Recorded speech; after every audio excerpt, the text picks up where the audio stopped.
वन्देऽहं श्रीगुरो श्रीयुता पदकमलं। हरे कृष्णा। सभी भक्तों का स्वागत है। माधवेंद्रपुरी के और शिष्य हैं अद्वैत आचार्य और नित्यानंद प्रभु। हालांकि वह शिष्य तो लक्ष्मीपति तीर्थ के हैं, लेकिन क्योंकि माधवेंद्रपुरी उनके काफी सीनियर मोस्ट डिसाइपल थे, तो उनको वह अपने गुरु के समान ही मानते थे। तो इसी प्रकार से माधवेंद्रपुरी के बाद 3 लोगों का नाम आया है, ईश्वरपुरी, नित्यानंद प्रभु और अद्वैत आचार्य, और उसके बाद चैतन्य महाप्रभु। ईश्वरपुरी के विषय में हम चर्चा कर चुके हैं। आज हम चर्चा करेंगे नित्यानंद प्रभु, अद्वैत आचार्य और चैतन्य महाप्रभु के विषय में। तीनों ही विष्णु तत्व हैं। सबसे पहले नित्यानंद प्रभु के विषय में चर्चा करेंगे।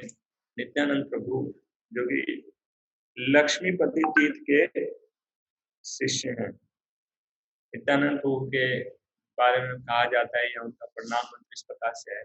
नित्यानंद नमस्तुभ्यं प्रेमानंद प्रदायते कलु कल्मषनाशाय जानवे पतये नमः। नित्यानंद नमस्तुभ्यं, नित्यानंद प्रभु को मैं प्रणाम करता हूँ।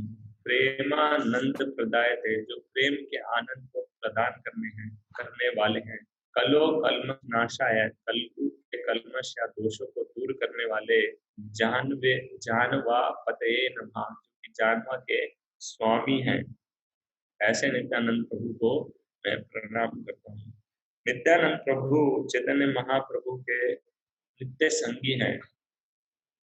और चैतन्य महाप्रभु, वैसे तो उनकी चर्चा पहले करेंगे तो नित्यानंद प्रभु की चर्चा करना आसान हो जाएगा, क्योंकि उनसे संबंधित उनकी चर्चा करेंगे। लेकिन चैतन्य महाप्रभु को नित्यानंद प्रभु के बारे में जाने बिना, नित्यानंद प्रभु की कृपा को आकर्षित किए बिना, नित्यानंद प्रभु की कृपा को प्राप्त किए बिना चैतन्य महाप्रभु को ना जाना जा सकता है, ना उनकी कृपा को आकर्षित किया जा सकता है, क्योंकि नित्यानंद प्रभु आदि स्वरूप हैं। और इसीलिए चैतन्य महाप्रभु के नित्य संगी हैं।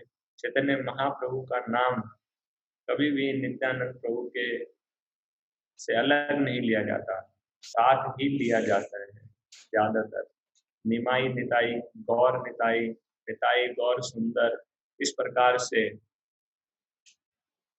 से अगर हमने कृष्ण लीला, कृष्ण के विषय में पढ़ा होगा, तो कृष्ण के फर्स्ट एक्सपेंशन है बलराम जी, और बाकी सभी एक्सपेंशन बलराम के माध्यम से प्रकट होते हैं।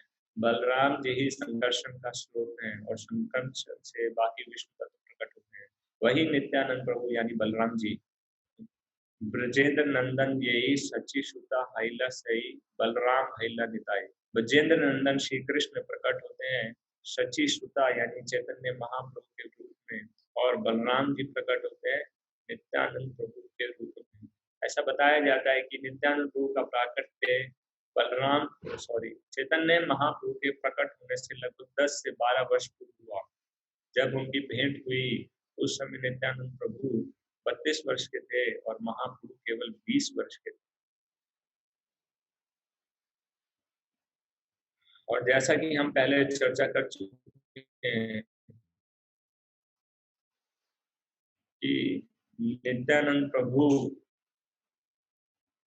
का जन्म एक चक्र में हुआ था। एक चक्र वो स्थान है जिसको जो कि राढ़ देश के अंदर आता है। राढ़ देश एक गौड़ देश है और एक राढ़ देश है। राढ़ देश वो स्थान जहाँ पर गंगा नहीं बहती। वेस्ट बंगाल में दो स्थान है। एक स्थान जहाँ पर गंगा बहती है और दूसरा वो स्थान जहाँ पर गंगा नहीं बहती। तो एक चक्र वहां पर है, एक चक्र नगर या ग्राम जहाँ पर गंगा नहीं बहती।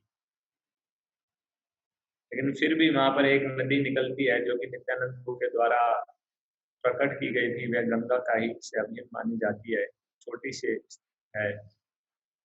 नित्यानंद प्रभु का इस जन्म एक चक्र में हुआ। एक चक्र जो स्थान है वो कहलाया जाता है किस लिए? महाभारत काल में जब भगवान श्री कृष्ण ने अर्जुन की रक्षा करने के लिए भीष्म पिता को मारने के लिए रथ का पहिया उठा लिया,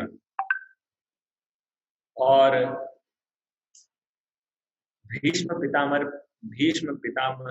पर प्रहार करने ही वाले थे, तब अर्जुन के द्वारा उनको रोक लिया गया और तब है चक्र भगवान ने यहाँ पर फेंका, एक चक्र में आकर गिरा, यहाँ एक राक्षस उसका वध किया और तब से उस स्थान का नाम एक चक्र पड़ गया।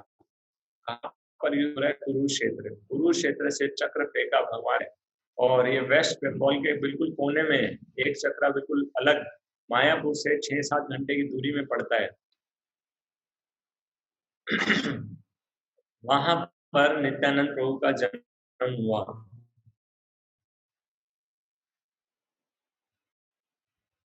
उनका बर्थ 1474 ईस्वी में और उनका जन्म स्थान है जिसको गर्भवास कहा जाता है, जहाँ पर जो जिस लेक के पास हुआ वह लेक आज भी उपस्थित है, उसका दर्शन अभी भी निताई कुंड शायद उसको कहते हैं, उसका दर्शन आज भी प्राप्त होता है।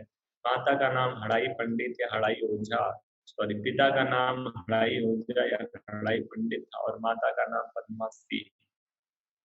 दोनों ब्राह्मण परिवार से थे। जनरल ओरिजिनली मिथिला से बिलोंग करते थे, मिथिला से। और नित्यानंद प्रभु का जन्म नित्यानंद त्रयोदशी, नित्यानंद त्रयोदशी यानी त्रयोदशी, भगवान चैतन्य महाप्रभु का जन्म हुआ पूर्णिमा, गौर पूर्णिमा यानी जिस दिन चांद पूरा होता है, और त्रयोदशी मतलब 13। और माघ महीने के त्रयोदशी के दिन नित्यानंद प्रभु का जन्म आविर्भाव या प्राकट्य हुआ। और बचपन में उनको निताई के नाम से जाना जाता था। बचपन से ही वह भगवान श्री कृष्ण और भगवान राम के, यानी उनको राम लीला करना जन और भगवान श्री कृष्ण की लीला करना ड्रामा के रूप में अपने मित्रों के साथ बहुत अच्छा लगता था। और उतना डिटेल में करते थे, इतना डिटेल में करते थे, उतने पास्ट टेंस को इतना डिटेल में करते थे, लोगों को कभी कभी लगता था कि अपने मन घड़न तो नहीं कर रहे, लेकिन शास्त्र वो बिल्कुल एग्जैक्ट उसको प्रस्तुत करते थे। और कई बार पास्ट टाइम करते करते उसके भाव में अंदर चले जाते थे। एक बार ऐसा हुआ जब रामलीला कर रहे थे, रामलीला करते करते वह लक्ष्मण का रूप ले रहे थे, उनको शक्ति बाण लगा और बेहोश हो गए और पूरा उस रोल के अंदर चले गए। अब खेल खत्म हो गया, बच्चे कह रहे हैं उठो उठो निताई उठो, जाने का समय हो गया। निताई उठे नहीं, सब लोग आ गए, भीड़ इकट्ठी हो गई, हाहाकार मच गया, क्या हो गया क्या हो गया, निताई कोई नहीं उठ रहे। तो फिर एक समझदार व्यक्ति ने पूछा क्या हुआ था, बताओ क्या हुआ था। बोले हम रामलीला कर रहे थे। रामलीला में क्या हुआ? रामलीला में बताया कि लक्ष्मण को शक्ति बाण लगा और वह बेहोश हो गया। तब वो कहते हैं अच्छा ठीक है, हनुमान कौन बना था? बोलते हैं हनुमान ये बना था। तो जाओ संजीवनी बूटी लेकर आओ। तो वो जाते हैं, जब संजीवनी बूटी लेकर आते हैं तब निताई को सुनाई जाती है, यानी लक्ष्मण को सुनाई जाती है और वो वापस तुरंत उठ खड़े होते हैं। तो इस प्रकार से पूरा भाव के अंदर चले जाते थे। और जैसा कि हम पहले चर्चा कर चुके हैं, जब हमने लक्ष्मी तीर्थ जी का चर्चा किया था, उस समय लक्ष्मी तीर्थ इनके घर पर आए और उन्होंने कहा कि ये बालक निताई उनकी सेवा भाव से बहुत प्रसन्न हुए और ये बालक मुझको दक्षिणा में दे दो। उस समय वो 12 वर्ष के थे और वे उनके साथ भ्रमण पर चले गए, पूरा भारत भ्रमण किया। 32 वर्ष के हो गए पूरा भारत भ्रमण करते हुए, और फिर 32 वर्ष की आयु में आए और तब चैतन्य महाप्रभु से मिले मायापुर। और अद्भुत प्रेम है, वह मिल रहे हैं एक लंबे समय के बाद, लंबा विरह के बाद, लंबे अंतराल के बाद। और ये सब लोगों के लिए एक बहुत दिव्य अनुभूति थी, सबको एक अद्भुत आनंद प्राप्त होता था ये दर्शन करके। और इसी पास टाइम की याद रखते हुए वहां पर गौर नित्यानंद एक मंदिर बनाया गया, जो कि जिसका दर्शन हम कर सकें। इस्कॉन मंदिर के मायापुर में इस्कॉन मंदिर से सिर्फ 5 मिनट वॉकिंग डिस्टेंस पर ये मंदिर हमको प्राप्त होता है। और नित्यानंद प्रभु जो कि आदि गुरु हैं, गुरु मतलब जो कि कृष्ण भक्ति का प्रचार करते हैं, और नित्यानंद प्रभु ने भी अपने जीवन काल में जब तक वो इस धराधाम पर रहे प्रचार किया उन्होंने, और युग धर्म संकीर्तन की स्थापना की। इसके लिए उनको कई बार चैलेंजेस भी सहने पड़े, कई बार उनको दिक्कत भी आई।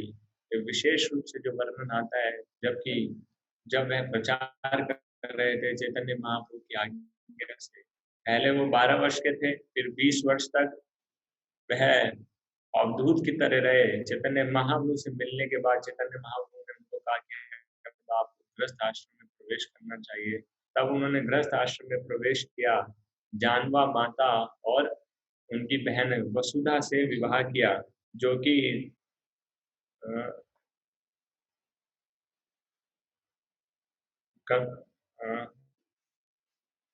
सूर्यदास सारखेल की पुत्री थी, जिनका घर कालना में है, अंबिका कालना में। और उसके बाद उन्होंने प्रचार करना शुरू किया। चैतन्य महाप्रभु की आज्ञा से गौड़ देश में प्रचार करते थे और युग धर्म का प्रचार करते थे। हर घर जाते थे और उनको कहते थे, है ना, करो कृष्ण भजो कृष्ण, नहीं, कहो कृष्ण भजो कृष्ण, करो कृष्ण शिक्षा। कहो कृष्ण मतलब हरे कृष्णा कृष्णा कृष्णा हरे हरे, हरे राम राम राम हरे। मुंह से हरे कृष्ण महामंत्र बोलो, कहो कृष्ण भजो कृष्ण, श्री कृष्ण की पूजा करो और करो कृष्ण शिक्षा, और भगवत गीता का संदेश सबको दो। तो इस प्रकार से घर घर में जाकर वह प्रचार करते थे। लेकिन एक बार उन्होंने देखा दो भाई जो कि उस समय के हिप्पीज थे, जगाई और मदाई, जो कि नशा पान करते थे, सारा गलत कार्य करते थे। हालांकि वो ब्राह्मण परिवार से थे, लेकिन गलत संगत के कारण उन्होंने सब गलत कार्य करना शुरू कर दिया। और जब नित्यानंद प्रभु ने देखा कि उनके ऊपर दया आ गई, और उन्होंने कहा कि आप ऐसा कार्य क्यों करते हो। उनको भी कहा क्या, कहो कृष्ण भजो कृष्ण, करो कृष्ण शिक्षा। लेकिन उस बात में वो रुष्ट हो गए, और उनमें से एक मधाई ने नित्यानंद प्रभु के ऊपर प्रहार कर दिया। और नित्यानंद प्रभु ने हालांकि कुछ नहीं कहा, लेकिन चैतन्य महाप्रभु इस बात से रुष्ट हो गए, और चैतन्य महाप्रभु ने अपने सुदर्शन का आह्वान किया, सुदर्शन, और मधाई को मारने के लिए भेज दिया। लेकिन नित्यानंद मारना चाहते थे, लेकिन चैतन्य महाप्रभु को नित्यानंद प्रभु के द्वारा रोक लिया गया, और उन्होंने कहा चैतन्य महाप्रभु को, प्रभु अगर इस हिसाब से देखा जाए तो कलयुग का हर जीव में एक दोष है, और कलयुग में आप प्रकट हुए हैं पाप का विनाश करने के लिए नहीं, उसकी पाप की वृत्ति का विनाश करने के लिए। इसलिए चैतन्य महाप्रभु को महावदन्याय अवतार कहा जाता है कि वह क्वालिफिकेशन नहीं देखते, बस हर पापी का उद्धार कर देते हैं।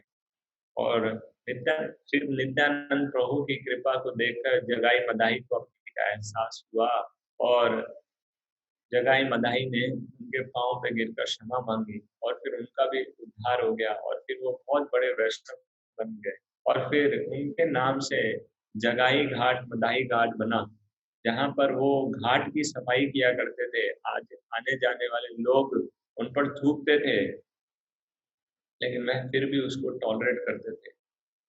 इस्कॉन मंदिर के सामने भक्ति वेदांत हॉस्पिटल है, उसकी बैक साइड में अगर जाएंगे तो ये मदाई घाट है। वहाँ पर एक अब गौड़ी मठ के द्वारा मंदिर का निर्माण भी किया जा चुका है। सिर्फ हॉस्पिटल से 5 मिनट की दूरी पर है, यानी मंदिर से 15 मिनट की दूरी पर होगा। अगर पैदल जाएंगे तभी जाकर उसका दर्शन किया जा सकता है। नित्यानंद प्रभु के एक पुत्र थे और एक पुत्री थी। पुत्र का नाम था वीरचंद्र और पुत्री का नाम था गंगा देवी। और ये बताते हैं ये वीरचंद्र कोई और नहीं थे, ये चैतन्य महाप्रभु के ही थे या चैतन्य महाप्रभु प्रकट हुए थे। नित्यानंद प्रभु के ऐसे बहुत अनेक पास्ट टाइम्स आते हैं, हम उनकी डिटेल में नहीं जाएंगे। और चैतन्य महाप्रभु के साथ साथ उनकी लीलाओं का वर्णन चैतन्य चरितामृत में, चैतन्य मंगल में, चैतन्य भागवत इत्यादि में किया गया है। जैसे जैसे हम अपना समय बिताते रहेंगे, कृष्णा कॉन्शियस में ये शास्त्र पढ़ने का हमको मौका प्राप्त होगा, तो नित्यानंद प्रभु के विषय में और जानने का हम प्रयास कर सकते हैं। वैसे तो जो चैतन्य भागवत है वह चैतन्य महाप्रभु के ऊपर लिखा गया था, लेकिन ऐसा बताते हैं कि उसका वर्णन करते करते नित्यानंद प्रभु का ग्लोरिफिकेशन ज्यादा हो गया उसमें, और इसीलिए फिर भक्तों ने विनती किया कृष्णदास कविराज गोस्वामी से कि आप चैतन्य महाप्रभु की लीलाओं का वर्णन कीजिए जो कि रह गई। तो इसलिए उन्होंने चैतन्य चरितामृत लिखा और चैतन्य महाप्रभु की लीलाओं का वर्णन किया।